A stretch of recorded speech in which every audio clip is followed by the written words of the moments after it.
We start with the Islamic State group claiming responsibility for yesterday's attack in Tunisia, in which 25 people were killed, including 2 gunmen. 3 Tunisians are among the dead, along with 20 foreigners, including tourists from France, the UK and Spain. A search is on for suspects linked to the gunmen, with at least 4 arrests so far. Joining me now on the line is our Jihadi movements expert, Wassim Nasr. Wassim, what else is in the audio recording in which the IS group claims responsibility for yesterday's attack? Actually, the audio starts with a very well-known jihadi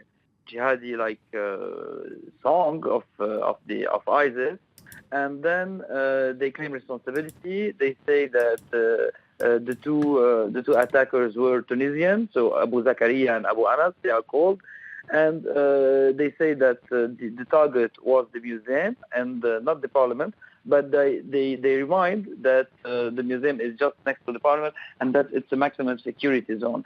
And so it's official, it's authentic, and this way it's the first time that the Islamic State is proving its presence in Tunisia as the first operation of the Islamic State in Tunisia, which so we are one step beyond in the expansion, if I may say so, of the Islamic State operations from Egypt to Libya to Niger with the Legion of Boko Haram, and now to Tunisia. So even though Tunisia has seen an upsurge in Islamist dissent, since the Arab Spring, the IS group didn't have much influence then up until now. Yes, but we shouldn't mix up things because the jihad groups, either Al Qaeda or the Islamic State, are against even Islamic political parties like Al-Nahda, which believe in democracy.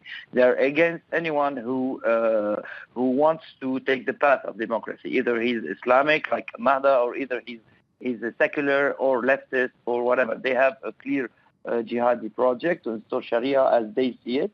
And they even fought Al-Nahda at some point. But of course, we know also that Tunisians are very active in the ranks of jihadi groups, either in the Islamic State in Iraq or in Syria and even in Libya. So they have, of course, the means to operate. But one more time, it's the first time that they go public in any place through an operation directly before claiming their presence in a given country.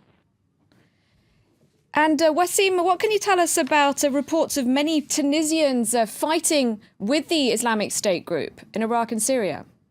Of course, more than 3,000 Tunisians are fighting amongst the ranks of the Islamic State in Syria and Iraq, and they formulated already many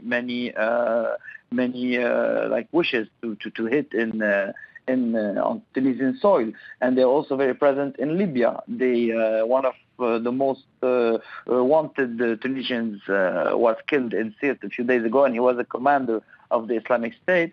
And so they are really present. They are sometimes really high-ranking among the ranks of the Islamic State, without forgetting that Al Qaeda is also present in Tunisia since many years, and the Mount Shanbi. So we have these two groups today that are both present in Tunisia, which will get things more and more complicated because many Tunisians are already fighting among these ranks, and because many Tunisians are already attracted maybe by this ideology, which will make things much more complicated in the upcoming days and weeks.